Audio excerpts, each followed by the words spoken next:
സ്നേഹം നിറഞ്ഞ സത്യവിശ്വാസികളെ, വിശ്വാസിനികളെ, സർവലോകരക്ഷിതാവും സർവ അനുഗ്രഹങ്ങളുടെയും ദാതാവുമായ അള്ളാഹുവിന്റെ വിധിവിലക്കുകൾ ജീവിതത്തിന്റെ നിഖില മേഖലകളിലും കാത്തു സൂക്ഷിച്ച് തഖ്വയോടെ ജീവിക്കണമെന്ന് എന്നെയും നിങ്ങൾ ഓരോരുത്തരെയും ഓർമ്മിപ്പിക്കുകയാണ്. അള്ളാഹു അത്തരത്തിൽ അവന്റെ ഇഷ്ടാനിഷ്ടങ്ങളെ പൂർണ്ണമായും പാലിച്ചുകൊണ്ട് അവനെ കീഴൊതുങ്ങിയ ജീവിതം ജീവിക്കാനുള്ള തൗഫീഖ് നമുക്ക് ഏവർക്കും നൽകി അനുഗ്രഹിക്കുമാറാകട്ടെ. മിർക്കാവ ടാങ്കുകളും യുദ്ധക്കോപ്പുകളും ഏറ്റവും അത്യാധുനികമായ സജ്ജീകരണവും എല്ലാമുള്ള അയൺ ഡോമുകളും അയൺ ടാങ്കുകളും ഒക്കെയുള്ള ഒരു വലിയ രാജ്യം വളരെ നിസ്സാരമായി തോന്നുന്ന ഒരു ജനസമൂഹത്തിന് നേരെ, അതിൽ തന്നെ അവിടെയുള്ള ചെറിയ കുട്ടികൾ തൊട്ട് തുടങ്ങുന്ന പ്രായമായവരെയും നിരാലംബരായ നിർധനരായ അതിൽപ്പെട്ട സ്ത്രീകളെ അടക്കമുള്ള ആളുകളെ യാതൊരു യുദ്ധത്തിൻ്റെതായ മര്യാദകളും ഇല്ലാതെ തുടർന്നുകൊണ്ടേയിരിക്കുന്ന നരനായാട്ട് നാം ഓരോ ദിനവും സോഷ്യൽ മീഡിയയിലൂടെയും വാർത്താ മാധ്യമങ്ങളിലൂടെയും ഒക്കെ കണ്ടുവരികയാണ്. പതിറ്റാണ്ടുകളായി തുടർന്നുകൊണ്ടേയിരിക്കുന്ന, എന്നാണോ ഫലസ്തീൻ എന്ന രാജ്യം അത് രൂപീകരിക്കപ്പെടുന്നത് അതിനുശേഷം ഇന്നും തുടർന്നുകൊണ്ടേയിരിക്കുന്ന ഈ നരമേധം, ലോകത്തെ ഏറ്റവും പ്രബലരായ രാജ്യങ്ങളെല്ലാം ഒന്നടങ്കം അതിനെതിരെ ശബ്ദിച്ചിട്ട് പോലും, പ്രമേയങ്ങൾ പാസ്സാക്കിയിട്ട് പോലും, വലിയ രൂപത്തിലുള്ള പ്രതിഷേധങ്ങളും അവർക്കെതിരെയുള്ള ഉപരോധങ്ങളും ഒക്കെ രേഖപ്പെടുത്തിയിട്ട് പോലും ഇപ്പോൾ തുടർന്നുകൊണ്ടേയിരിക്കുന്ന വലിയ ക്രൂരത, ചരിത്രത്തിൽ സമാനതകളില്ലാത്ത, മനുഷ്യത്വത്തിന്റെ യാതൊരു സീമകളെയും ഭേദിച്ചുകൊണ്ട് ഒരു നിലയ്ക്കുമുള്ള ദയാദാക്ഷിണ്യവുമില്ലാത്ത ക്രൂരതകൾ അത് തുടർന്നുകൊണ്ടേയിരിക്കുകയാണ്. കഴിഞ്ഞ ദിവസം ഫലസ്തീനിൽ നിന്ന് വരുന്ന വാർത്ത നാം ഇവർ കേട്ടതാണ്. ഇനിയും അവിടേക്ക് വേണ്ട ഭക്ഷണങ്ങൾ എത്തിയിട്ടില്ല എങ്കിൽ അടുത്ത 48 മണിക്കൂറിനുള്ളിൽ 14,000-ഓളം കുട്ടികൾ അവിടെ മരണപ്പെടാനിരിക്കുകയാണ് എന്ന് ഐക്യരാഷ്ട്ര സംഘടന ഔദ്യോഗികമായിട്ട് പുറപ്പെടുവിച്ചൊരു പ്രസ്താവന നാം ഇവരും കണ്ടിട്ടുണ്ട്. അടുത്ത കുറഞ്ഞ സമയം കൊണ്ട് തന്നെ ഒരുപാട് കുട്ടികൾ ഭക്ഷണം ലഭിക്കാത്തത് കൊണ്ട് മാത്രം മരണപ്പെടുകയാണ് എന്നാണ് അവർ പറഞ്ഞു വെക്കുന്നത്. നിലവിൽ ഫലസ്തീനിലുള്ള ഗസ മുനമ്പിലും വെസ്റ്റ് ബാങ്കിലും ഒക്കെയുള്ള ഫലസ്തീനിലെ കുഞ്ഞുങ്ങളിൽ 5-ൽ ഒരാൾ പട്ടിണി അനുഭവിക്കുന്നു എന്നതാണ് അവിടെ നിന്ന് ഏറ്റവും പുറത്തു വരുന്ന ഏറ്റവും ലേറ്റസ്റ്റ് ആയിട്ടുള്ള കണക്കുകൾ പറയുന്നത്. 71,000-ലധികം കുട്ടികൾ അവിടെ പോഷകാഹാര കുറവുകൾ നേരിട്ടുകൊണ്ടേയിരിക്കുകയാണ്. ഫലസ്തീനിലേക്ക് പോകുന്ന, മറ്റു രാജ്യങ്ങളിൽ നിന്ന് പോകുന്ന, അതിർത്തികൾ കടന്നു പോകുന്ന ട്രക്കുകളെല്ലാം ഉപരോധിച്ചുകൊണ്ട് ഒരു ട്രക്ക് പോലും പുറത്തുവിടാത്ത ഒരവസ്ഥ ഉണ്ടായിരുന്നു. കഴിഞ്ഞ തിങ്കളാഴ്ചയാണ് ഒരു 5 ട്രക്കുകൾ ഭക്ഷണവുമായിട്ട് അവിടെ പോയി എന്ന് പറയുന്നത്.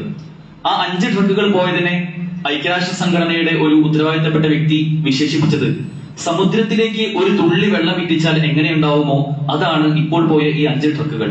ഇതിലും എത്രയോ വലുതാണ് അവിടെയുള്ള ആവശ്യങ്ങൾ. ഒരുപാട് ആളുകൾ പട്ടിണി കിടക്കുകയാണ് എന്ന് അവിടെ ഇപ്പോൾ പറയുന്നൊരവസ്ഥ വന്നിട്ടുണ്ട്.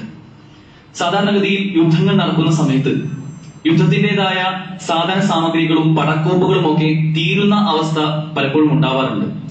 ആ യുദ്ധത്തിന്റെ സാധനങ്ങൾ തീരുന്ന സമയത്ത് യുദ്ധം ചെയ്യുന്ന രാജ്യം അവർ തീരുമാനിക്കുന്ന മറ്റൊരു തന്ത്രമാണ് തങ്ങൾ യുദ്ധം ചെയ്യുന്ന രാജ്യം ഏതാണോ അവിടെയുള്ള ജനങ്ങളെ പട്ടിണിക്കിടുക എന്നത്. അങ്ങനെ ഫലസ്തീനിലെ ജനങ്ങളെ പട്ടിണിക്കിട്ടുകൊണ്ട് അവരെ കുറച്ച് വർഷങ്ങൾ എടുത്തുകൊണ്ടോ അല്ലെങ്കിൽ കുറച്ച് കാലങ്ങൾ എടുത്തുകൊണ്ടോ അവരെ ഇഞ്ചിഞ്ചായി കൊല്ലുക എന്ന തന്ത്രമാണ് ഇപ്പോൾ സയൻസ് രാജ്യമായ ഇസ്രായേൽ ചെയ്തുകൊണ്ടിരിക്കുന്നത്.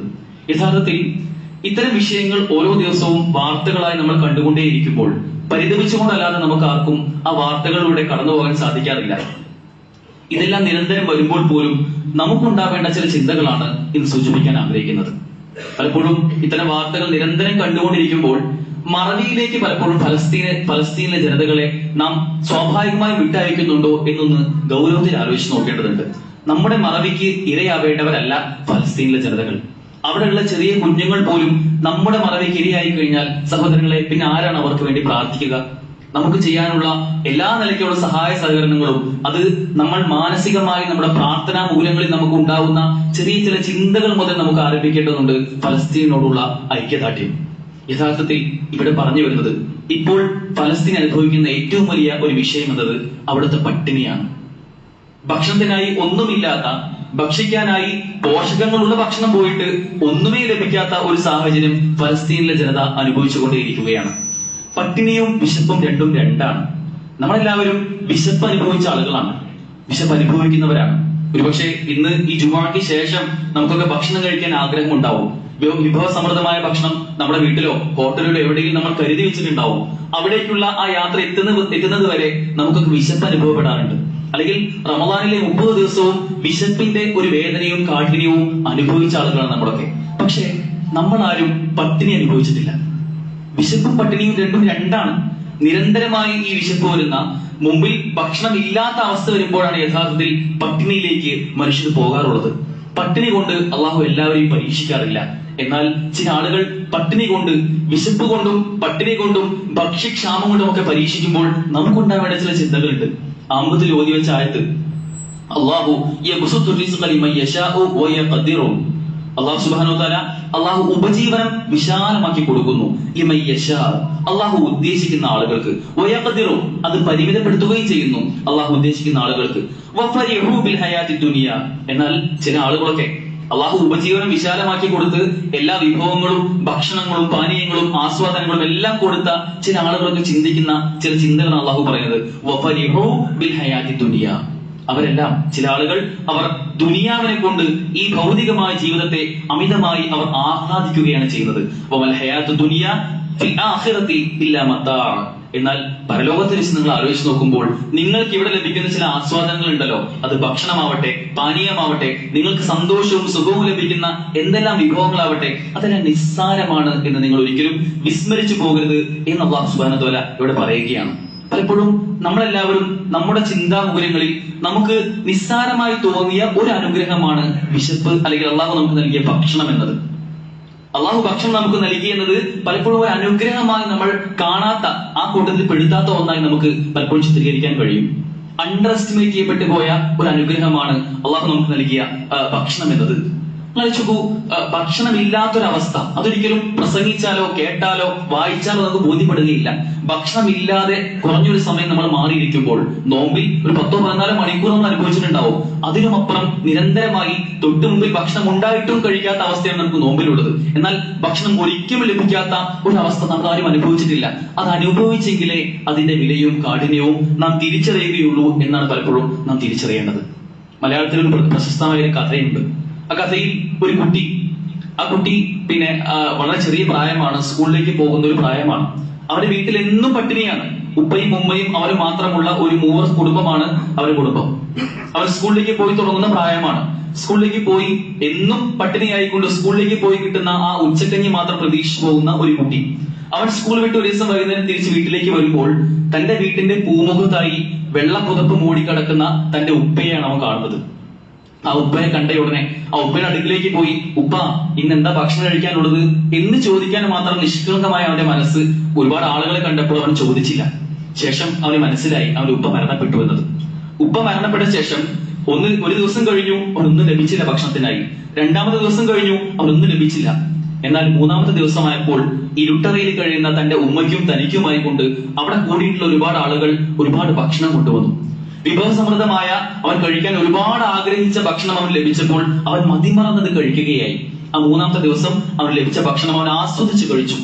4ാമത്തെ ദിവസമായി, ഈ ആളുകളൊക്കെ പിരിഞ്ഞു പോയി, അവന് ഭക്ഷണം ലഭിച്ചില്ല. 5ാമത്തെ ദിവസമായി, ഭക്ഷണം ലഭിച്ചില്ല. 6ഉം 7ഉം 8ഉം 1-2 ആഴ്ചകളൊക്കെ കഴിഞ്ഞു. പിന്നീട് ആരും അവരെ തിരിഞ്ഞു നോക്കിയില്ല.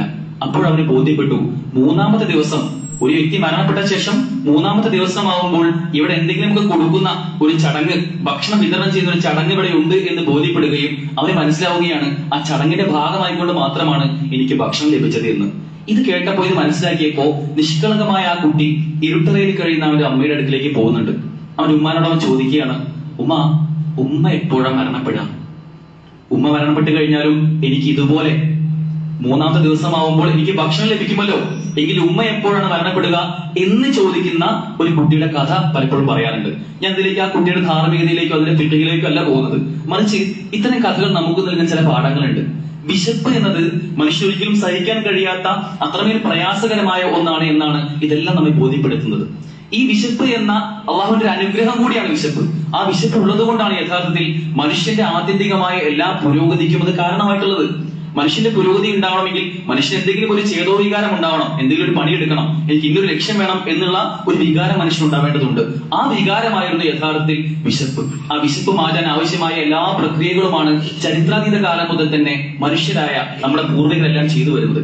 യഥാർത്ഥത്തിൽ പട്ടിണി എന്നത് ഈ വിശപ്പിന്റെ ഒരു മൂർധന്യാവസ്ഥയാണ് എന്ന് നമ്മൾ മനസ്സിലാക്കേണ്ടതുണ്ട്.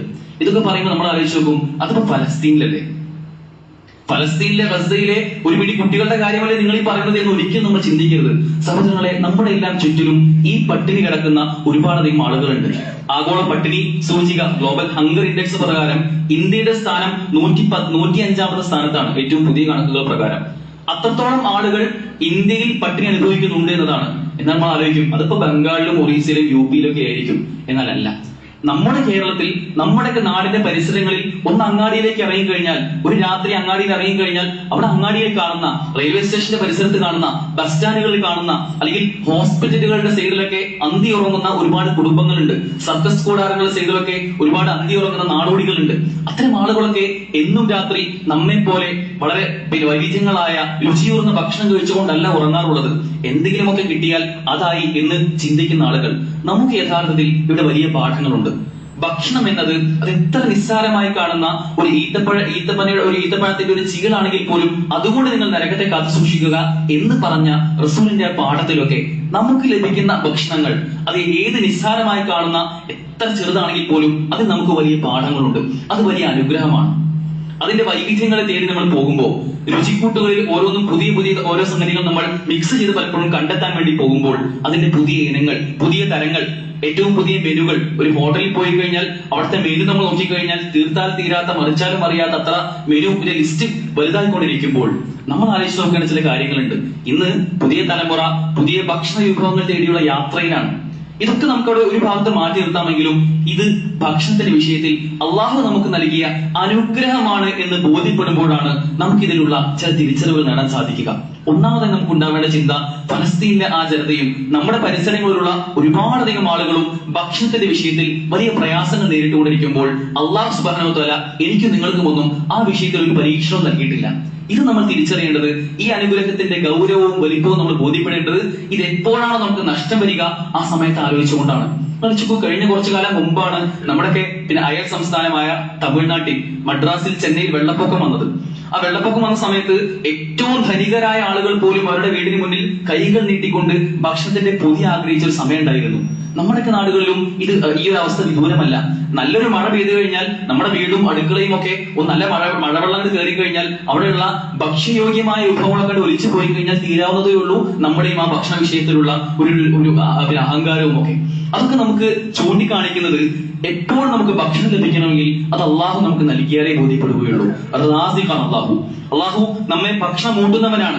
നമുക്കും പക്ഷിമൃഗാദികൾക്കും ഒക്കെ ഭക്ഷണം നൽകുന്നവനാണ് അള്ളാഹു. അള്ളാഹു സുബ്ഹാനഹു വ തആല സൂറത്തുൽ അബസയിൽ പറയുന്നുണ്ട്, ഫലിയൻദുറിൽ ഇൻസാനു ഇലാ തുആമി അന്നാ സബബന അൽമാഅ സബ്ബ ثم شققنا الأرض شقا فأنبتنا فيها حبا وعنبا وقضبا وزيتونا والنخلا وحدائق غلبا وفاكهة وأبا متاعا لكم ولأنعامكم. അല്ലാഹു സുബ്ഹാനഹു വ തആല നിങ്ങൾ ചിന്തിക്കുന്നതിനുമൊക്കെ അപ്പുറം, നിങ്ങൾ പ്രതീക്ഷിക്കുന്നതിനുമൊക്കെ അപ്പുറം നിങ്ങൾക്ക് ആകാശത്ത് നിന്ന് മഴവെള്ളം പൊഴിഞ്ഞു തന്നു. ആ മഴവെള്ളം ചൊരിഞ്ഞു തന്നതിലൂടെ ആ മഴവെള്ളം ഭൂമിയെ വിണ്ട് കീറിക്കൊണ്ട് അവിടെ ചെറിയ ധാന്യങ്ങൾ മുളപൊട്ടി വരികയാണ്. ആ ധാന്യങ്ങൾ പിന്നീട് വിളവെടുത്തുകൊണ്ട് അതിന്റെ കൃഷി നിങ്ങൾ ആസ്വദിച്ചുകൊണ്ട് അത് ഭക്ഷണമായി നിങ്ങളിലേക്ക് വരികയാണ്. അത് നിങ്ങൾക്ക് മാത്രമല്ല, ആ പച്ചക്കറികളും ഒലിവും സൈത്തൂനും എല്ലാം അത് നിങ്ങൾക്ക് മാത്രമല്ല, നിങ്ങൾക്കും നിങ്ങളുടെ കന്നുകാലികൾക്കും പക്ഷിമൃഗാദികൾക്കും ഒക്കെയായി അള്ളാഹു ഇവിടെ വ്യവസ്ഥാപൂർവ്വം വിവരിച്ചു തന്നതാണ് ഈ ഭക്ഷണങ്ങളെല്ലാം എന്ന് അള്ളാഹു നമ്മോട് പറയുന്നുണ്ട്. യഥാർത്ഥത്തിൽ നമുക്കുണ്ടാവേണ്ട ചിന്ത, ഈ ഭക്ഷണമെല്ലാം മറ്റെല്ലാ അനുഗ്രഹങ്ങളെയും പോലെ തന്നെ ഭക്ഷണമാകുന്ന ഈ അനുഗ്രഹവും നമ്മോട് ചോദ്യം ചെയ്യപ്പെടുക തന്നെ ചെയ്യും. നമ്മുടെ തീന്മേശയിൽ ഒരുക്കി വെക്കപ്പെടുന്ന വിഭവങ്ങൾ ഉണ്ടല്ലോ, ആ വിഭവങ്ങൾ നാളെ പരലോകത്ത് നമ്മുടെ നേരെ തിരിഞ്ഞുകൊണ്ട് ഈ വിഭവങ്ങൾ നമ്മോട് ചോദിക്കുന്ന ചില ചോദ്യങ്ങൾ. ആ തീന്മേശയിൽ ഇരുന്ന് കുറ്റവും കുറവും എപ്പോഴും പറയുന്ന ആളുകൾ നമ്മൾ ഗൗരവത്തിൽ ആലോചിച്ച് നോക്കേണ്ടതുണ്ട്. പലപ്പോഴും ഈ തീന്മേശയിൽ ഇരുന്നു കൊണ്ട് അത്രയും വിഭവസമൃദ്ധമായ ഭക്ഷണങ്ങൾ ഒരുക്കി വന്ന അത് സഞ്ചരിച്ച പാതകളെ പറ്റി ആലോചിക്കാതെ അതിൽ ചെറുതായൊന്ന് ഉപ്പ് കൂടിക്കഴിഞ്ഞാൽ, ഒന്ന് മുളക് കൂടിക്കഴിഞ്ഞാൽ, കഴിഞ്ഞ ഖുതുബയിൽ പറഞ്ഞതുപോലെ അതിനുവേണ്ടി വലിയ യുദ്ധങ്ങൾ വീട്ടിൽ നയിക്കുന്ന ഭർത്താക്കന്മാർ, അല്ലെങ്കിൽ അതിൽ യാതൊരു തൃപ്തിയും ഇല്ലാത്ത, അതിനൊന്നും പ്രോത്സാഹിപ്പിക്കാത്ത ആളുകൾ, നമ്മൾ തിരിച്ചറിയേണ്ടത് ഈ വിഭവവും തിരിച്ചെടുക്കാൻ അള്ളാഹുവിന് സാധിക്കും. എപ്പോഴാണ് നമുക്ക് ഈ വിഭവം, ഈ അനുഗ്രഹം നമുക്ക് അള്ളാഹു തിരിച്ചെടുക്കുക എന്ന് നമുക്ക് ഊഹിക്കാൻ കഴിയില്ല. നമ്മൾ ചിന്തിക്കുന്നതിനും അപ്പുറം അത് പലപ്പോഴും അള്ളാഹു തിരിച്ചെടുക്കുമെന്ന ബോധ്യവും നമുക്ക് ഉണ്ടാവേണ്ടതുണ്ട്. സഹോദരങ്ങളെ, ഭക്ഷണം എന്നത് വലിയ അത്ഭുതമാണ്. ചെറിയ പ്രായം മുതൽ, ഒന്നാമതായി നമ്മളൊക്കെ ആദ്യമായി നുണഞ്ഞ മുലപ്പാൽ മുതൽ ഏറ്റവും അവസാനം നമ്മുടെ അന്ത്യ നിമിഷത്തിൽ നമുക്ക് വായിൽ വെച്ച് തരുന്ന ആ ഒരു തുള്ളി വെള്ളം ഉണ്ടല്ലോ, അതുവരെ നീണ്ട വിശാലമായ ഒരു അനുഗ്രഹമാണ് ഭക്ഷണം എന്നത്. ആ ഭക്ഷണം കഴിക്കുമ്പോൾ നമ്മുടെ ശരീരത്തിൽ ഉണ്ടാകുന്ന വ്യത്യസ്തങ്ങളായ മാറ്റങ്ങൾ, അത് നമുക്ക് ഒരു ഊർജ്ജമായും എനർജിയായും ഒക്കെ മാറുന്ന ആ പ്രക്രിയകളൊക്കെ ഒന്ന് പഠിക്കുകയാണെങ്കിൽ വലിയ രൂപത്തിൽ നമ്മുടെയൊക്കെ കണ്ണു തുറപ്പിക്കുന്ന രൂപത്തിലുള്ള അനുഗ്രഹമാണെന്ന് ബോധ്യപ്പെടും നമുക്ക്. മുലപ്പാലിനെ പറ്റി പറയാറുണ്ട്. ആദ്യമായി ഒരു കുഞ്ഞ് നുണയുന്നത് മുലപ്പാലാണ്. ആ മുലപ്പാല്, അത് ആദ്യമായി വരുന്ന മുലപ്പാല്, കുട്ടി ജനിച്ച് ആദ്യമായി കുടിക്കുന്ന മുലപ്പാലിൽ ആദ്യത്തെ 3 ദിവസം ആ മുലപ്പാല് കൊളസ്ട്രം എന്നാണ് അറിയപ്പെടുന്നത്. ആ കൊളസ്ട്രത്തിൽ ആ കുട്ടിക്ക് വേണ്ട എല്ലാ പ്രതിരോധ ശക്തിയും ആ മുലപ്പാലിലൂടെ കിട്ടുകയാണ്. മനുഷ്യക്കു ആ കുട്ടി വേറൊന്നും കഴിക്കുന്നില്ല, വേറൊന്നും കുടിക്കുന്നില്ല. ഈ മുലപ്പാലിലൂടെ ആ കുട്ടിക്ക് കിട്ടേണ്ട എല്ലാ പോഷകങ്ങളും പ്രതിരോധങ്ങളും അതിലൂടെ ലഭിക്കുകയാണ്. അതിനുശേഷം അത് ട്രാൻസിഷൻ മിൽക്കായി പിന്നീട് യഥാർത്ഥ പാലായി മാറുമ്പോൾ അതിലൂടെ ആ കുട്ടിക്ക് എല്ലാം കിട്ടാവുന്ന രൂപത്തിൽ അള്ളാഹു ഇതിനെ ക്രമീകരിച്ചിട്ടുണ്ട്. മുലപ്പാലിന്റെ അത്ഭുതങ്ങൾ പറയുമ്പോൾ മുലപ്പാലിലെ ഒരു ഭാഗം അത് ദാഹം മാറ്റാനും മറ്റൊരു ഭാഗം അവിടെ വിശപ്പ് മാറ്റാനുമാണ് കുട്ടികളെ സഹായിക്കുന്നത്. എത്രത്തോളം അറിയുന്നത്, പ്രീതിനമായി നേരത്തെ ജനിക്കുന്ന കുട്ടികൾ ഉണ്ടാവും. മാസം തികയാതെ കുറച്ചുകൂടി നേരത്തെ ജനിക്കുന്ന കുട്ടികളുണ്ടെങ്കിൽ ആ കുട്ടികൾക്ക് വേണ്ട രൂപത്തിൽ അവർക്ക് എന്തൊക്കെയാണോ കുറവുകൾ ഉള്ളത് ആ കുറവുകൾ നികത്തുന്ന രൂപത്തിൽ മുലപ്പാൽ ആ ഉമ്മയിൽ മാറ്റപ്പെടുമെന്നാണ്. എത്ര വലിയ അത്ഭുതമാണ്. ഒരു ഉമ്മ പ്രസവിക്കുന്ന ഒരു പൂർണ്ണ അവസ്ഥയിൽ പ്രസവിക്കുന്ന സമയത്ത് ഉണ്ടാകുന്ന മുലപ്പാലും നേരത്തെ പ്രസവിക്കുന്ന സമയത്ത് ഉണ്ടാകുന്ന മുലപ്പാലും അതിന്റെ കണ്ടന്റിൽ വലിയ മാറ്റങ്ങൾ ഉണ്ടാകുന്നു എന്നത് എത്ര വലിയ അത്ഭുതമാണ്. അങ്ങനെ നമുക്കെല്ലാം ഭക്ഷണം ചെറിയ പ്രായം മുതൽ തന്നെ, നമ്മളൊന്നും ചിന്തിക്കുന്നതിനപ്പുറം ആ ചെറിയ പ്രായത്തിൽ തന്നെ അള്ളാഹു നമുക്ക് വളരെ സുന്ദരമായി ഇവിടെ നൽകിയിട്ടുണ്ട്. യഥാർത്ഥത്തിൽ അള്ളാഹു നമുക്ക് നൽകിയ അനുഗ്രഹത്തിന് നന്ദി കാണിക്കുക എന്ന ബോധ്യമാണ് നമുക്ക് ഉണ്ടാവേണ്ടത്. ഭക്ഷണത്തിന്റെ വിഷയത്തിൽ ഏറ്റവും ആത്യന്തികമായി നമ്മൾ ശ്രദ്ധിക്കേണ്ടത്, അത് അള്ളാഹു നമുക്ക് അനുവദനീയമാക്കപ്പെട്ട വിഷയത്തിൽ മാത്രം ആ വിഷയത്തിൽ നമ്മൾ ശ്രദ്ധ ഉണ്ടാവേണ്ടതുണ്ട്. എവിടെയാണ് അള്ളാഹു നിഷിദ്ധമാക്കപ്പെട്ടത് അതിലൊരിക്കലും നമ്മൾ പോകുന്നില്ല എന്നത് ഒരു വിശ്വാസിയുടെ ബാധ്യതയാണ്. ഹറാം എവിടെയാണ്, ഹലാൽ എവിടെയാണെന്ന് ബോധ്യപ്പെടുക എന്നത് ഹലാലൻ ത്വയ്യിബൻ എന്നാണ് ഭക്ഷണത്തിന്റെ വിഷയത്തിൽ പറഞ്ഞത്. ഹലാലാവണം, അത് ത്വയ്യിബുമാവണം. ലാ യദ്ഖുലുൽ ജന്നത ജസദുൻ ഗുദിയ ബിൽ ഹറാം. ഹറാമുകൾ പോഷണം നൽകപ്പെട്ട യാതൊരു ശരീരവും സ്വർഗത്തിൽ പ്രവേശിക്കുകയില്ല എന്നതാണ് അല്ലാഹുവിന്റെ റസൂലിന്റെ കൽപ്പന. ആ ചിന്ത നമുക്ക് ഉണ്ടാവേണ്ടതുണ്ട്. നമ്മൾ കഴിക്കുന്ന ഭക്ഷണം അത് ഹറാമായ ഒരു അംശം പോലും അതിലുണ്ടാവുന്നില്ല. നമ്മുടെ സമ്പാദ്യം അത് ഹറാം ഉണ്ടാവുന്നില്ല, അതിൽ ഹലാൽ മാത്രമാണ് എന്ന ബോധ്യം നമുക്കുണ്ടെങ്കിൽ ആ ഭക്ഷണം നമുക്ക് ഹലാലായി മാറും, നമുക്ക് പുണ്യകരമാക്കി മാറും. ഇസ്ലാമിൽ എല്ലാം ഹലാലാണ്. വളരെ കുറഞ്ഞ ഹറാമുകളേ ഉള്ളൂ. പാനീയമാണെങ്കിൽ നമുക്ക് കുടിക്കാൻ കഴിയുന്നതിൽ ലഹരി ഉണ്ടാക്കുന്നതെല്ലാം ഹറാമാണ്. അതല്ലാത്ത എന്ത് ജ്യൂസുകളും എന്ത് വലിയ വൈവിധ്യങ്ങളായ പാനീയങ്ങളും നിങ്ങൾക്ക് ഹലാലാണ്. നിങ്ങൾ കുടിച്ചോളൂ, നിങ്ങൾക്ക് എന്തും കഴിക്കാം, ഒരു പ്രശ്നവുമില്ല, യാതൊരു തടസ്സവുമില്ല.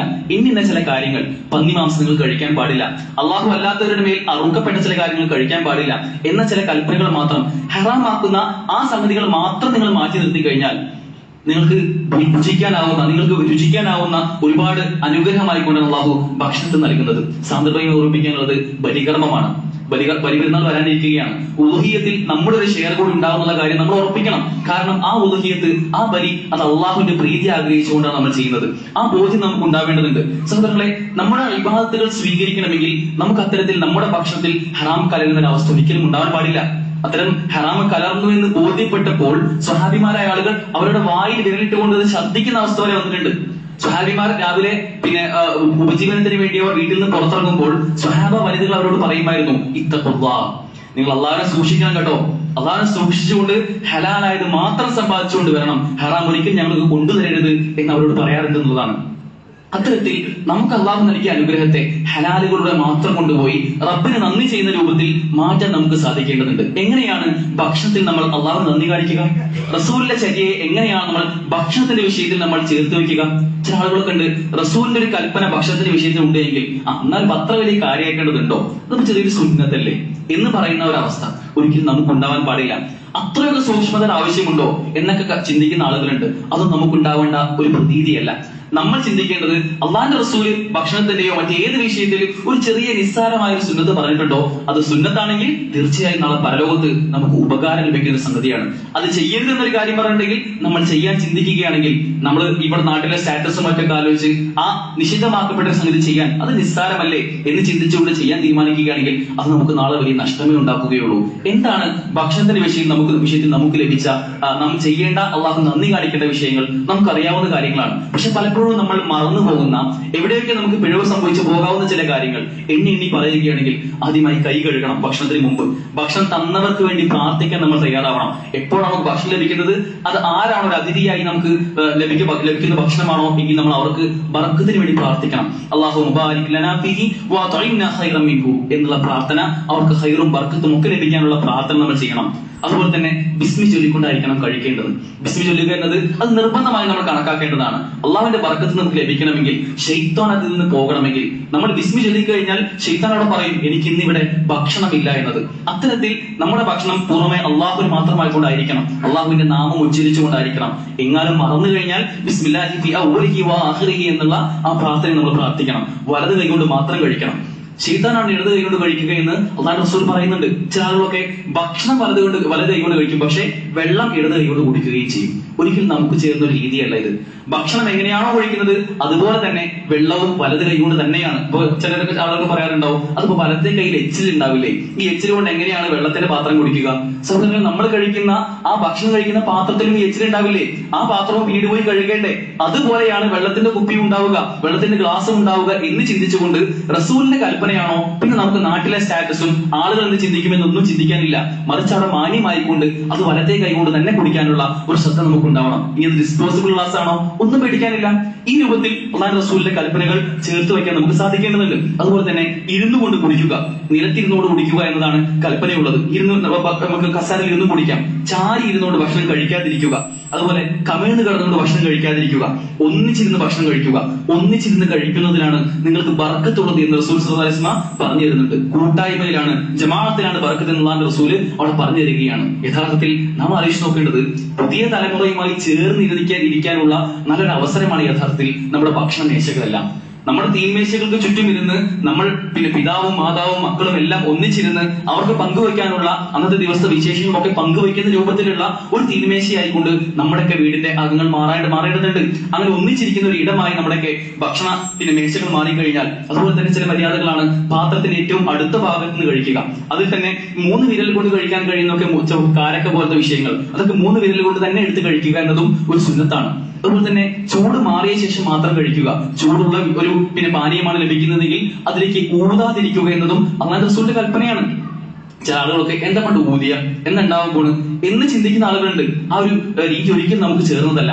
അങ്ങനെ ഒരു രീതിയും ചിന്തയും നമുക്ക് വരുന്നുണ്ടെങ്കിൽ നമ്മുടെ ഹൃദയത്തെയാണ് നമ്മൾ അവിടെ ട്രീറ്റ് ചെയ്യേണ്ടത് എന്നുകൂടി ആലോചിച്ച് നോക്കേണ്ടതുണ്ട്. അതുപോലെ തന്നെ ഭക്ഷണത്തെ ഒരിക്കലും ആക്ഷേപിക്കരുത്. നമുക്ക് വേണ്ട എങ്കിൽ ഉപേക്ഷിച്ചു പോകാം, ഒരിക്കലും അതിനെ കുറ്റം പറയുന്ന അവസ്ഥ ഉണ്ടാവരുത്. താഴെ വീണ ഭക്ഷണമാണെങ്കിൽ, അതൊരു വറ്റാണെങ്കിൽ പോലും അതെടുത്ത് പെറുക്കി അതിലെ അഴുക്കെല്ലാം കളഞ്ഞുകൊണ്ട് ശേഷം അത് വീണ്ടും ഭക്ഷിക്കാൻ അല്ലാഹു റസൂലിന്റെ കൽപ്പനയാണ്. അതുപോലെ തന്നെ ഭക്ഷണത്തിന് ശേഷം വിരലുകളെല്ലാം നക്കി തുടയ്ക്കുക. വിരലിന്റെ അറ്റത്ത് പോലും ഭക്ഷണത്തിന്റെ അവശിഷ്ടങ്ങൾ അത് ബാക്കിയാക്കി പോകാൻ പാടില്ല എന്ന് കൽപ്പിക്കുമ്പോൾ നമ്മൾ ആലോചിച്ച് നോക്കേണ്ടത്, പിന്നെ എങ്ങനെയാണ് നമ്മുടെ പ്ലേറ്റിൽ ഭക്ഷണം ബാക്കി ഉണ്ടാവുക? വിരലിന്റെ അറ്റത്ത് പോലും ഭക്ഷണം ബാക്കിയില്ലാതിരിക്കാൻ അതുപോലെ നിങ്ങൾ ഉറിഞ്ചിയെടുക്കണമെന്ന് പറഞ്ഞിട്ടുണ്ടെങ്കിൽ നിങ്ങൾ പ്ലേറ്റിൽ എങ്ങനെയാണ് ഭക്ഷണം ബാക്കി ഉണ്ടാവാൻ പാടുക? ഗൗരവത്തിൽ നമ്മൾ ചിന്തിക്കേണ്ടതുണ്ട്. അതുപോലെ തന്നെ പാത്രം വടിച്ചു തുടയ്ക്കുക. അതിനുശേഷം ഭക്ഷണം കഴിച്ച ശേഷം അള്ളാഹുവിനെ സ്തുതിക്കുക.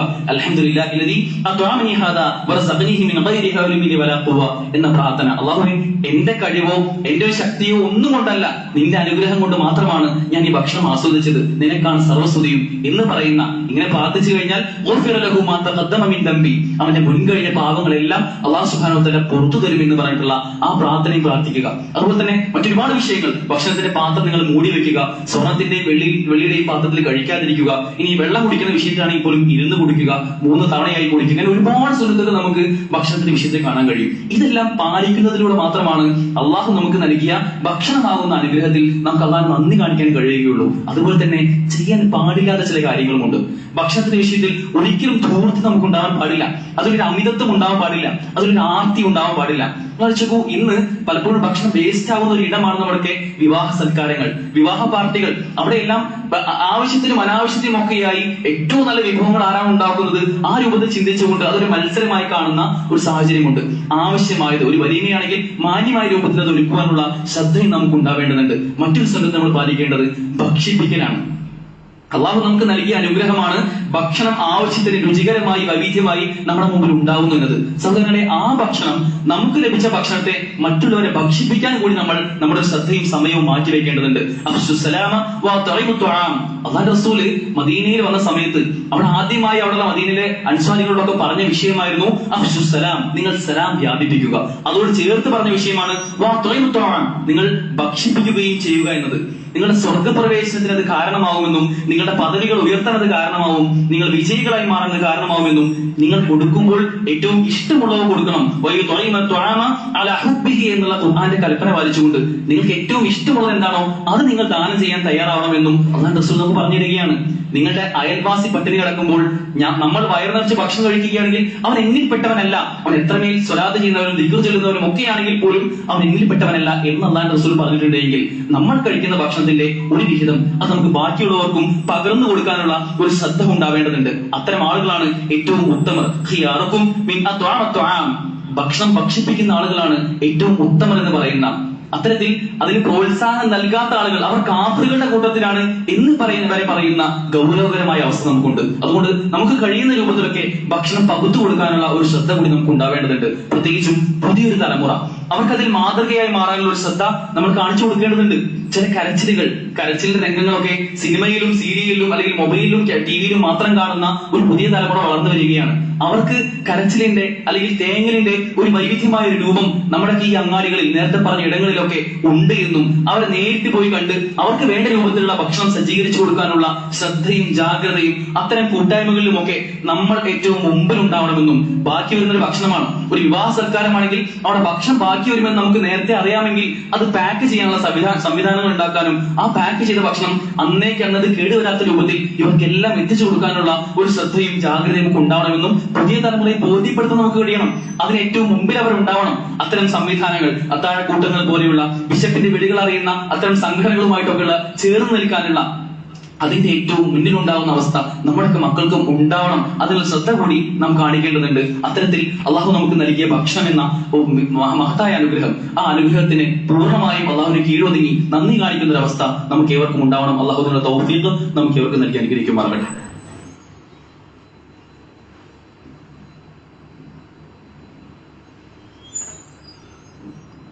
അൽഹംദുലില്ലാഹ് അസ്സലാത്തു വസ്സലാമു അലാ റസൂലില്ലാഹ് വഅലാ ആലിഹി വസഹ്ബിഹി അജ്മഈൻ അമ്മാ ബഅദ്. സഹോദരങ്ങളെ, എത്ര സമ്പന്നരാണെങ്കിലും ആമാശയം എല്ലാവർക്കും ഒരേ വലിപ്പത്തിലാണുള്ളത്. എത്ര തന്നെ കഴിക്കണമെന്ന് ആഗ്രഹിച്ചാലും ഒരു നിശ്ചിത അളവിനപ്പുറം നമുക്ക് ആർക്കും കഴിക്കാൻ സാധിക്കാറില്ല. അള്ളാഹുവിനെ നിശ്ചയിച്ചിട്ടുള്ള ഒരു വലിയ വ്യവസ്ഥയാണിത്. എത്രമേൽ അഹങ്കരിക്കുന്ന ഒരു വ്യക്തിയാണെങ്കിൽ പോലും എനിക്ക് എത്രമേൽ സമ്പത്തുണ്ട്, ഈ സമ്പത്തോട് എനിക്ക് ഇഷ്ടമുള്ളത് എന്തും കഴിക്കാനുള്ള എല്ലാ ആഗ്രഹവും ആ ആഗ്രഹം സാധൂകരിക്കാനുള്ള എല്ലാ അവസ്ഥയും എനിക്കുണ്ട് എന്ന് ചിന്തിക്കുന്ന വ്യക്തിയാണെങ്കിൽ പോലും ഒരു നിശ്ചിത അളവിനപ്പുറം ആ വ്യക്തിക്ക് പോലും കഴിക്കാൻ കഴിയില്ല. അള്ളാഹു നമുക്ക് നൽകിയ ഈ അനുഗ്രഹത്തിന്റെ ഒരു വില തിരിച്ചറിഞ്ഞുകൊണ്ട് യഥാർത്ഥത്തിൽ റമദാനിൽ നമ്മൾ അറിഞ്ഞവരാണ്. റമദാൻ എന്ന ഒരു മാസക്കാലത്തെ വിശപ്പ് എന്ന വികാരം അനുഭവിച്ചവരാണ് നമ്മൾ. അപ്പോൾ നമ്മൾ പട്ടിണി അനുഭവിച്ചിട്ടില്ല. ആ വികാരം അനുഭവിച്ചവരെന്ന നിലയ്ക്ക് യഥാർത്ഥത്തിൽ ആ റമദാനിൽ നമ്മൾ തൊട്ട് മുമ്പിൽ ഭക്ഷണം ഉണ്ടായിട്ട് പോലും വിഭവസമൃദ്ധമായ ഭക്ഷണം അത് 6:35 ബാങ്കെങ്കിൽ 6:34 തൊട്ട് മുമ്പിൽ ഉണ്ടായിട്ട് പോലും നമ്മൾ കഴിക്കാറില്ല. കാരണം അതൊരു പിടിച്ചു നിർത്തലായിരുന്നു. നമ്മുടെ ഹവയെ, നമ്മുടെ ഇച്ഛകളെ, നമ്മുടെ ദേഹേച്ഛകളെ അള്ളാഹുവിന്റെ കൽപ്പനയ്ക്ക് അനുസരിച്ച് പിടിച്ചു നിർത്തലായിരുന്നു അവിടെ നമ്മൾ ചെയ്തിരുന്നത്. യഥാർത്ഥത്തിൽ ഇതേ കൽപ്പനയാണ് നമുക്ക് എല്ലാ വിഷയത്തിലും ഉള്ളത്. അള്ളാഹുവിന്റെ കൽപ്പന, അള്ളാഹുവിന്റെ വിധിവിലക്കുകൾ, അള്ളാഹു നിശ്ചയിച്ച ഹറാമും ഹലാലും പരിമിതികളും പരിധികളും എവിടെയാണോ അവിടെ നിൽക്കാനുള്ള ശ്രദ്ധയാണ് നമുക്ക് എപ്പോഴും ഉണ്ടാവേണ്ടത്. വിശപ്പ് നമുക്ക് പകരുന്ന മറ്റൊരു വലിയ തിരിച്ചറിവാണ് യഥാർത്ഥത്തിൽ ഇത്. ഹറാമായ വിഷയങ്ങൾ, ലൈംഗികമായ ചോദനകൾ, ഇതെല്ലാം എവിടെയാണോ പിടിച്ചു നിർത്തേണ്ടത് അവിടെ തന്നെ നിർത്താനുള്ള ഒരു ശ്രദ്ധയും നമുക്ക് ഉണ്ടാവേണ്ടതുണ്ട്. റമദാനിൽ നമ്മൾ കാത്തു സൂക്ഷിച്ച ആ പാഠങ്ങൾ അത് യഥാർത്ഥത്തിൽ ഇനിയും തുടരേണ്ടതുണ്ട്. സുന്നത്ത് നോമ്പുകൾ അത് അധികരിപ്പിക്കേണ്ടതുണ്ട്. തിങ്കളും വ്യാഴവും ഒക്കെ നമുക്ക്, അല്ലെങ്കിൽ അയ്യാമുൽ ബീദിന്റെ സമയത്തൊക്കെ നമുക്ക് സുന്നത്ത് നോമ്പുകൾ അധികരിപ്പിക്കാൻ സാധിക്കും. നമ്മുടെ മുൻഗാമികളായ ആളുകൾ വിശപ്പ് എന്ന ഭക്ഷണമില്ലായ്മ എന്ന പ്രയാസത്തിലൂടെ കടന്നുപോയ ആളുകളായിരുന്നു. ആലോചിക്കൂ സഹോദരങ്ങളെ, അള്ളാന്റെ റസൂലും സ്വഹാബത്തിനും അള്ളാന്റെ റസൂലിന്റെ കുടുംബത്തിനും ഒന്നും അവർക്ക് വയറ് നിറച്ച് ഭക്ഷണം കഴിച്ച ഒരു സമയം ഓർത്തെടുക്കാൻ പോലും കഴിയാറുണ്ടായിരുന്നില്ല. അത്രയും പ്രയാസം അനുഭവിച്ച കാലഘട്ടം. ഈത്തപ്പഴങ്ങൾ മാത്രം വിഭവസമൃദ്ധമായ ഭക്ഷണമായി കണ്ടുകൊണ്ടിരുന്ന ഒരു കൂട്ടം ആളുകൾ, അവർക്ക് മറ്റൊന്നും ഉണ്ടായിരുന്നില്ല. എന്നാൽ നമ്മുടെ അവസ്ഥ ആലോചിച്ച് നോക്കുമ്പോൾ നമുക്ക് അത്തരത്തിലൊരു പ്രയാസവും ഇല്ല. അള്ളാഹുവിന്റെ റസൂലും സ്വഹാബത്തും ഒക്കെ അന്ന് അനുഭവിച്ച ആ ത്യാഗങ്ങളുടെ ഒരു ചെറിയ അംശം പോലും ഈ വിശപ്പിന്റെ വിഷയത്തിൽ നമുക്ക് ആർക്കും അനുഭവിക്കാനില്ല. അതുകൊണ്ട് അതിന് കൂടുതൽ നന്ദി കാണിക്കാൻ നമുക്ക് സാധിക്കേണ്ടതുണ്ട്. ആ സ്വഹാബിമാർ അവർ മുന്നോട്ട് പോയ, അവർ കടന്നു പോകുന്ന ആ സ്വർഗത്തിലേക്കാണ് നമുക്ക് പോകാനുള്ളത് എന്ന ബോധ്യം നമുക്ക് ഉണ്ടാവേണ്ടതുണ്ട്. മാലായുണ്ടാകത്ത് ഒരു കണ്ണും ഇതുവരെ കണ്ടിട്ടില്ലാത്ത ആ കാഴ്ചകൾ അവിടെ കാണാനിരിക്കുന്ന ആ സ്വർഗത്തിലേക്കാണ്, ആ നിറമുള്ള സ്വർഗത്തിലേക്കാണ് നമ്മുടെ മുൻഗാമികൾ കടന്നു പോയിട്ടുള്ളത്. ആ സ്വർഗത്തിൽ നമുക്കും പ്രവേശിക്കണമെങ്കിൽ അവരുടെ ത്യാഗത്തിന്റെ ചെറിയ അംശങ്ങൾ നമുക്കും അനുഭവിക്കാനുണ്ട്. അല്ലാഹു റസൂലിന്റെ പിന്നെ സന്നിധിയിൽ അബൂ ഹുറൈറ റളിയല്ലാഹു അൻഹു ഒരുപാട് ഹദീസുകൾ റിപ്പോർട്ട് ചെയ്ത സ്വഹാബിയാണ്. അല്ലാഹു റസൂലിന്റെ മസ്ജിദ് നബവിയിൽ കഴിഞ്ഞു കൂടുന്ന സമയത്ത് അബൂ ഹുറൈറ പറയുന്ന ചില കാര്യങ്ങളുണ്ട്. ഭക്ഷിക്കാനായി ഒന്നും ലഭിക്കാതിരുന്ന ഒരുപാട് നാളുകൾ എനിക്ക് കഴിഞ്ഞു പോയിട്ടുണ്ട്. ആ ഭക്ഷണം കിട്ടാത്ത അവസ്ഥയിൽ ഞാൻ പലപ്പോഴും ഇടയ്ക്ക് ഇരിക്കും, ഇടയ്ക്ക് കിടക്കും, ഇടയ്ക്ക് കമിഴുന്ന ഉരുളും പല രൂപത്തിലുള്ള കാഴ്ചകൾ ഞാൻ കാട്ടിക്കൂട്ടാൻ തുടങ്ങിയിട്ടുണ്ടായിരുന്നു. ഞാൻ ഇങ്ങനെ ഓരോന്നും കാട്ടിക്കൂട്ടുന്നത് കണ്ട് സ്വഹാബിമാരിൽ പലരും ചിന്തിച്ചു അബൂ ഹുറൈറയ്ക്ക് എന്തോ ഒരു രോഗമാണ്. പക്ഷെ അബൂ ഹുറൈറ രോഗിയായിരുന്നില്ല. അദ്ദേഹം പറയാണ്, ഞാനൊരു രോഗിയായിരുന്നില്ല, പട്ടിണിയായിരുന്നു പ്രശ്നം. എന്ത് ചെയ്യണമെന്ന് അറിയാത്തത് കൊണ്ടായിരുന്നു ഞാൻ അതെല്ലാം ചെയ്തു കൂട്ടിയിരുന്നത്. എത്രത്തോളം വെച്ചാൽ അള്ളാഹുവിന്റെ റസൂലിന്റെ പിന്നെ മസ്ജിദിൽ വെച്ച് മസ്ജിദ് നബവിയിൽ ജമാഅത്ത് നമസ്കാരം കഴിഞ്ഞു കഴിഞ്ഞാൽ ആദ്യം പുറത്തേക്ക് ഇറങ്ങുന്ന വ്യക്തി അബൂ ഹുറൈറ ആയിരിക്കും. അദ്ദേഹം പുറത്തു പോയി ഈ നമസ്കാരത്തിന് ശേഷം ആളുകൾ പുറത്തു വരുന്നത് ഇങ്ങനെ കാത്തു നിൽക്കുകയായിരുന്നു. ആ സമയത്ത് എന്തിനായിരുന്നു പോയത്? അങ്ങനെ പോയി അവിടെ നിൽക്കുന്ന സമയത്ത് ആരെങ്കിലും നിന്ന് സലാം പറഞ്ഞ് എന്നെ എങ്ങാനും അവരുടെ വീട്ടിലേക്ക് കൊണ്ടുപോയി എന്തെങ്കിലും ഭക്ഷണം തരികയാണെങ്കിലോ എന്ന് ആലോചിച്ച് അത് പ്രതീക്ഷിച്ചുകൊണ്ടായിരുന്നു ഞാൻ പോയത് എന്ന് അള്ളാഹുവിന്റെ റസൂലിന്റെ സ്വഹാബിമാരായ അബൂ ഹുറൈറ അടക്കമുള്ള ആളുകൾ പറയുന്ന റിപ്പോർട്ട് നമുക്ക് കാണാൻ സാധിക്കും. അബൂ ദറുൽ ഗിഫാരി റളിയല്ലാഹു അൻഹു അദ്ദേഹം പറഞ്ഞ ചരിത്രം കാണാൻ കഴിയും. അള്ളാഹുവിന്റെ റസൂല് പിന്നെ ആ സമയത്ത് പിന്നെ രഹസ്യ പ്രബോധനത്തിന്റെ സമയത്ത് ഒരിക്കലും പുറത്തേക്ക് വരാൻ ആരും പേടിച്ചു പോകുന്ന സമയത്ത് കഅബയുടെ പരിസരങ്ങളിൽ താമസിച്ചിരുന്ന വ്യക്തിയായിരുന്നു അബൂ ദറുൽ ഗിഫാരി റളിയല്ലാഹു അൻഹു. അദ്ദേഹം പറയാണ്, അള്ളാഹു റസൂൽ സ്വല്ലല്ലാഹു അലൈഹി വസല്ലമ പിന്നെ റസൂലിനെ കാണാൻ വേണ്ടി അദ്ദേഹം കഅബയുടെ അടുക്കിലേക്ക് പോവുകയാണ്. പുറത്തിറങ്ങാൻ വലിയ പേടിയാണ്. അദ്ദേഹം കഅബയുടെ കില്ലയുടെ മറവിൽ 40 ദിവസമാണ് അവിടെ താമസിച്ചിട്ടുണ്ടായിരുന്നത്. ആ 40 ദിവസവും തനിക്ക് ഭക്ഷിക്കാനായി ഒന്നും ലഭിച്ചിട്ടുണ്ടായിരുന്നില്ല, പട്ടിണിയായിരുന്നു.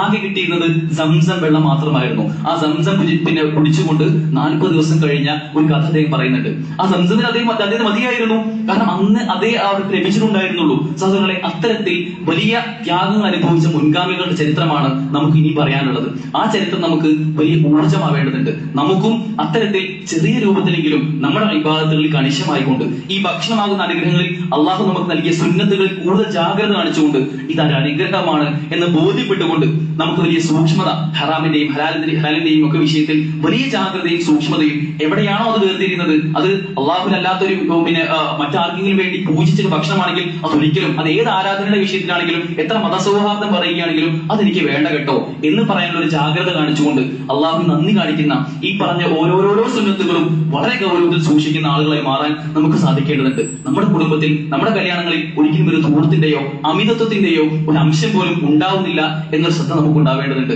നമ്മൾ നമ്മുടെ സഹജീവികളോട് ഏറ്റവും കരുണയോടുകൂടി കഴിയുന്ന രൂപത്തിലെല്ലാം അവർക്ക് വേണ്ടി ഇത് കൊടുക്കുന്ന ഒരു അവസ്ഥയും നമുക്ക് സൂക്ഷിക്കേണ്ടതുണ്ട്. അത്തരത്തിലൊരു പിന്നെ നല്ല മാതൃകാപരമായ ജീവിതം ജീവിക്കാനുള്ള തൗഫീഖ് അള്ളാഹു നമുക്ക് ഏവർക്കും നൽകി അനുഗ്രഹിക്കുമാറാകട്ടെ. ഫലസ്തീനിൽ പ്രയാസം അനുഭവിച്ചുകൊണ്ടേയിരിക്കുന്ന ഒരുപാടധികം ചെറിയ കുഞ്ഞുങ്ങൾ മുതൽ പ്രായമായ ആളുകൾ വരെയുണ്ട്. ഹോസ്പിറ്റലുകൾ നിറഞ്ഞു നിൽക്കുന്ന സാഹചര്യം അവിടെയുണ്ട്. അവർക്കെല്ലാം അള്ളാഹു സൗഖ്യവും നിർഭയത്വവും സ്വാതന്ത്ര്യവും നൽകി അവർക്ക് ഇരുലോകത്തിൽ വിജയം നൽകി അനുഗ്രഹിക്കുമാറാകട്ടെ. ഇന്ന് ഒരു പ്രത്യേക അറിയിപ്പുണ്ട്. മഗ്‌രിബ് നമസ്കാരത്തിന് ശേഷം ഷുഐബ് മദീനിയുടെ ഖുർആൻ അർത്ഥ സഹിതം വിശദീകരിക്കുന്ന ഒരു ക്ലാസ് ഇവിടെ ഉണ്ടാവും. എല്ലാവരും കഴിയുന്ന രൂപത്തിൽ പങ്കെടുക്കാനുള്ള ഒരു ശ്രദ്ധ കൂടി ഉണ്ടാവണമെന്ന് ഓർമ്മിപ്പിക്കുകയാണ്. അത്തരത്തിൽ അള്ളാഹുവിന്റെ വിധിവിലക്കുകൾ പൂർണ്ണമായും കാത്തുസൂക്ഷിച്ച് ജീവിക്കുന്ന അവന്റെ മുത്തഖികൾ അള്ളാഹു നമ്മെ അവരെയും ഉൾപ്പെടുത്തി അനുഗ്രഹിക്കുമാറാകട്ടെ. നമ്മൾ സംഭവിച്ചു പോയിട്ടുള്ള എല്ലാ തെറ്റുകുറ്റങ്ങളും അള്ളാഹു പുറത്ത് മാപ്പാക്കി തരുമാറാകട്ടെ. നമ്മൾ മരണപ്പെട്ടു പോയ നമ്മുടെ മുൻഗാമികൾ, നമ്മുടെ ഉമ്മമാർ ഉപ്പമാർ, അള്ളാഹു അവർക്കെല്ലാം മഗ്ഫിറത്തും റഹ്മത്തും നൽകി അവരെ നമ്മയും ഒരു ജന്നാത്തുൽ ഫിർദൗസിൽ ഒരുമിച്ച് കൂട്ടി അനുഗ്രഹിക്കുമാറാകട്ടെ. നമ്മൾ ഇപ്പോഴും രോഗവും കഷ്ടപ്പാടുകളും പട്ടിണിയും ദാരിദ്ര്യവും ഒക്കെ അനുഭവിക്കുന്ന കടമുള്ള ഒരുപാടധികം ആളുകൾ, അവർക്കെല്ലാം അള്ളാഹു ഏറ്റവും നല്ല ഉദവിയും തുറവയും ഒക്കെ നൽകി അനുഗ്രഹിക്കുമാറാകട്ടെ. മാരകമായ അസുഖങ്ങൾ ബാധിച്ച് ഇപ്പോഴും ഹോസ്പിറ്റൽ വരാന്തകളിൽ മാത്രം കഴിഞ്ഞുകൂടുന്ന ഒരുപാടധികം ജനവിഭാഗങ്ങൾ, അവർക്കെല്ലാം അള്ളാഹു ആഫിയത്ത് പ്രദാനം ചെയ്യുമാറാകട്ടെ. നമ്മുടെ മക്കളിലും കുടുംബത്തിലുമൊക്കെ അള്ളാഹു കൺകുളിർമ പ്രദാനം ചെയ്യുമാറാകട്ടെ. ലോകത്തിന്റെ വിവിധ ഭാഗങ്ങളിൽ, ഫലസ്തീൻ അടക്കമുള്ള വിവിധ പ്രദേശങ്ങളിൽ പ്രയാസം അനുഭവിക്കുന്ന ഒരുപാടധികം ആളുകൾ, അവർക്കെല്ലാം അള്ളാഹു സൗഖ്യം പ്രദാനം ചെയ്യുമാറാകട്ടെ. ربنا آتنا في الدنيا حسنة وفي الآخرة حسنة وقنا عذاب النار. اللهم أعز الإسلام والمسلمين وأذل الشرك والمشركين. اللهم انصر إخواننا المجاهدين في فلسطين. اللهم انصر إخواننا المجاهدين في فلسطين. اللهم انصر إخواننا المجاهدين في كل مكان. اللهم اجرنا من النار. اللهم اجرنا من النار اللهم اجرنا من النار ربنا آتنا في الدنيا حسنة وفي الآخرة حسنة وقنا عذاب النار ربنا تقبل منا إنك أنت السميع العليم وتب علينا إنك أنت التواب الرحيم واغفر لنا يا غافر المظلمين والحمد لله رب العالمين